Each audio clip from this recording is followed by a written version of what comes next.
My main interest in railways are the time periods which can roughly be defined as before Deep Bronze Green and after Deep Bronze Green. And it is the latter period of the two which really has gotten me into the mood to partake in some consumerism lately. This is model making, not this. Among rail fans, the more appropriate term to denote this era is modern image, a term I find exceptionally delusional, considering what's usually meant by this is when the train stopped going chuff. People, 1968 was half a century ago. Please just concede that those grey hairs didn't suddenly jump you one day. Even real modern image is but an ever-changing landscape of technology. Even the late 90s to the mid-2000s are considered modern when stock has been introduced and withdrawn within that time frame. I'll miss you, NS1700. With that in mind, the Train Simulator DLC Fife Circle Line Edinburgh-Dunfermline is the best looking historic Scottish route. I call it historic not because the overall importance of the line to the development of Fife, but because the pack depicts the area as it would have been between 2015 and 2020, due to the inclusion of the Class 68 with the accompanying Mark II coaches in ScotRail colours. In the real world, these trains were withdrawn from service when the Mark II coaches became incompatible with accessibility laws which came into effect in the year of the plague. So if any wheelchair-bound watchers want to experience just that little bit of the Fife scenery from the windows of a Mark II coach, this pack is how you can still achieve that dream. What an odd dream you have, should I call someone? And I genuinely mean that, this route is perhaps the prettiest I've got in my collection. I do believe to have gone on record saying I think the Woodhead route is perhaps the nicest looking route for TS, but after having experienced the Fife Circle, a route which I have travelled on in real life, it blows Woodhead out of the water. For the most part, but we'll get into that later. Comparing these two shots of a 158 arriving at Kirkcuddy really goes some way to prove my point, I think. Of course, the biggest attraction of the Fife Circle is the Forth Bridge, and I can even say they correctly modelled the bridge's unique type of track. Actually, when I say they, who do I mean?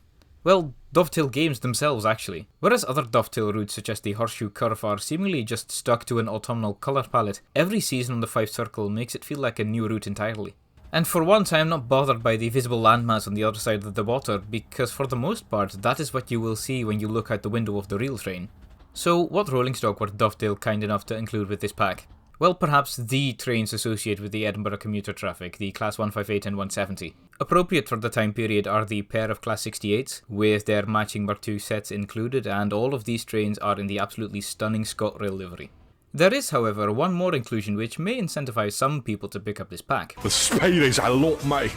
Ex-London and North Eastern Railway Class A4, number 6009, Union of South Africa, with a train of Mark I coaches. Makes a fun addition to the roster. Mind you, this is a preservation era train, so if you want to run it on, let's call it the Weardale and Teesside network, you're out of luck, I'm afraid. So I've gone some 600 words without moaning, and I bet you people really want to hear that from me. On a personal level, I do not like driving the 68. I cannot put my finger on why, but it's just not for me. There is an elephant in the room, however, and anyone who has read the Steam reviews for the pack will know what it is. The route is wonderfully detailed and colourful. Then when you get to Edinburgh Waverley, perhaps the station in Britain with the most romance attached to its name, it's very dull. The lighting is just that little bit off, and then there's the surrounding area.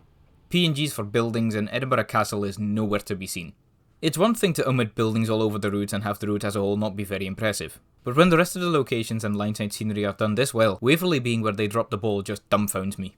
Perhaps a bit more debatable as to their atrocity are the extra scenarios you can purchase for this pack. Dovetail. Steam has a workshop for people to create new scenarios for absolutely free. Who in their right mind would purchase your scenarios?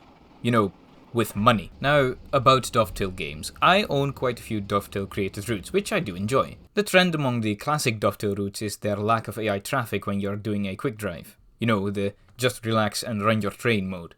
But to their credit, Dovetail has improved. London to Portsmouth has plenty of trains running around next to you. The same story with the Birmingham Cross City line. Birmingham! The North East Corridor and the Inselbahn at least make an effort by placing a few static trains for decorative purposes.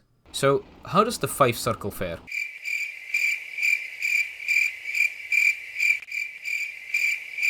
Well now.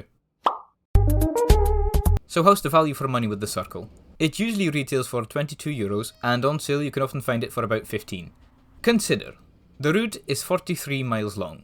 My yardstick will always be the Western Lines of Scotland. The line is 70 odd miles long, and the price on Steam when not on sale is €30. So for €8 more you can get double the route mileage, on a line that has AI traffic, shunting potential, years on top of years worth of community created scenarios, at the downside of having just one supplied class of locomotive. Overall, if you like modern commuter lines like the aforementioned Birmingham Cross City route, You'll enjoy the Fife Circle Line pack. Just don't look up when arriving at Waverley. I will say that I would not have derived as much joy as I did from this pack if I hadn't physically travelled on the Fife Circle, so take my recommendation with a pinch of salt. I like this pack. It has 2 pretty noticeable flaws, but at the end of the day, I can live with those, if reluctantly. With this route, I will always have that wee familiar bit of Scotland at my fingertips. And when on sale, and if you're willing to do some modelling with the free roams, I can recommend this.